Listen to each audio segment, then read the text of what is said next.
आपण आनंदी असावं असं प्रत्येकाला वाटतं, तुम्हालाही वाटतं आणि ते स्वाभाविक आहे.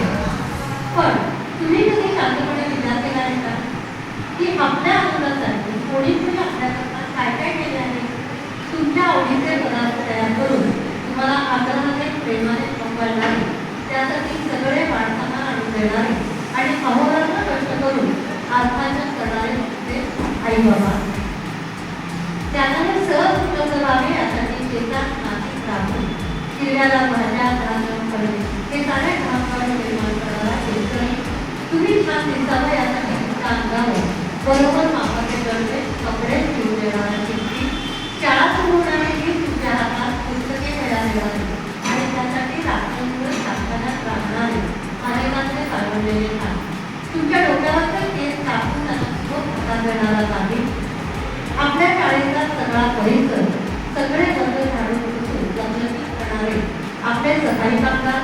तुमच्या प्रमाणपत्रावर तुमची सगळी माहिती अचूकपणे लिहिणारे शाळेतील शिक्षक क्लास आणि सगळ्यात महत्त्वाचे म्हणजे तुम्हाला प्राणपटून तळमळीने शिकवणारे सगळे शिक्षक शिक्षिका व मुख्याध्यापक या सर्वांसोबत तुम्ही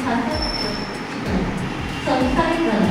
तुम्ही जगात केला आणि कर्तृत्वाने चांगले नाव मिळवला की तुमच्या आईबाबांसारखा आनंद या सुंदर इमारतीत तुम्ही शिकला. ते बांधकाम करताना कितीतरी कामगार इंजिनियरने किती कष्ट केले असतील.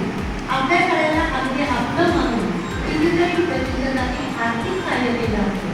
तुम्ही आणि तुमच्यासारख्या कित्येक पिढ्यांनी चांगलं शिकावं यासाठी आपली मातृसंस्था वाढवताना कितीतरी सज्जनांनी पायाने दगड होण्याची कठोर साधना केली आहे.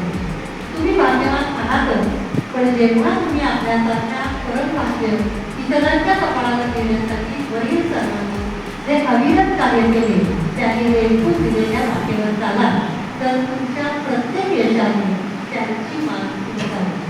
तुमच्या मागे असलेली मुलं तुमच्याकडे प्रेरणा म्हणून पाहतील, पण यासाठी तुम्हाला खूप मोठं व्हावं लागेल. गुणांनी उदाहरणांनी इतरांचं मत प्रेमाने जिंकून घेण्याचे कौशल्य आत्मसात करणे आणि तुमच्या आजच्या सुखासाठी ज्यांनी त्यांच्या जीवनातील काळ तुम्हाला देऊन टाकला त्यांच्याबद्दल कृतज्ञता मनात ठेवून तुम्ही खूप यशस्वी व्हा, खूप कीर्ती हो. केवळ आपल्या शाळेला आणि निरंतरालाच नव्हे तर सगळ्या भारतीयांना तुमचा अभिमान वाटेल इतके मोठे व्हा. यासाठी तुम्हाला आभार शुभेच्छा. आमच्या या सरळ प्रेमाचे स्मरण ठेवा. आमचं खूप प्रेमाने तुमच्यावर. म्हणूनच तुम्ही शाळा म्हणून जाताना मन अगदी काढत तुमच्या वियोगाने आणि तुम्ही कायम लक्षात ठेवा शिकणं कधीच संपत नाही. सतत जन्मभर काही ना काही शिकत राहा. हे ऋणानुबद्ध जगता तुमची शाळा म्हणता आपल्या मुलीही वाटचालीकरिता खूप पोहोचले. हे पत्र संस्थेने तयार केलेले आहे. परंतु मी हे सगळ्यांना पत्र देणारच आहोत, पण प्रत्येक जण वाचेलच त्याची गॅरंटी आम्हाला नसते. काही जणांना त्याचा अर्थ काही कळेल किंवा न कळेल, म्हणून हे मुद्दाम वाचून दाखवलं. थँक्यू.